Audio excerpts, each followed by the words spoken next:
Is JT Realmuto, Anthony DiComo, the no-brainer guy to pursue this offseason? Yeah, absolutely, because who else are you going to pursue? He's the one guy out there, and I understand that there are potential flaws. He will be 30 years old when he signs that contract. He, is not necessarily going to be the guy whose contract looks great at the end of it. You're probably going to pay him too much. The contract's going to be longer than you want it to be. But if you're looking at an impact catcher, he's the only one out there.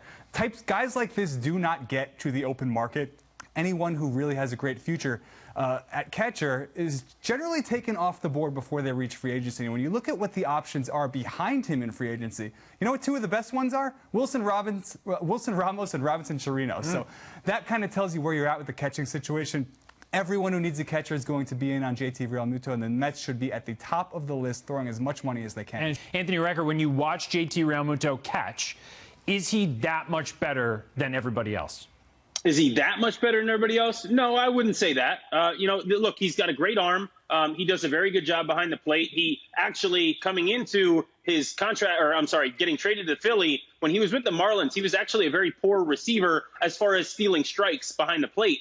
But he learned that before last season, and he's carried it over into this season. So, it's something that can be learned and something that he did learn. So it's something that I think you don't need to necessarily go out and get the best catcher, because you don't want to spend all that money on somebody. But with Realmuto, obviously he brings a lot to the table offensively and defensively. And yes, defensively, he does a nice job back there. He does receive the ball well, and he keeps the ball in front of him well. And as I mentioned, he does have a very good arm. He throws well. So this is a guy who is an all-around catcher. I'm opening that fat wallet, and I'm spending to get JT Realmuto. As a pitcher, I'm going to need those borderline strikes. As a pitcher, I'm going to want those guys on the offensive side to hit those home runs like Realmuto does. He hits for average. He hits for power. He steals strikes. He throws guys out. The Mets have had the hardest time figuring out the running game forever. And having this guy behind the plate would solve that instantly, on top of everything else that he brings.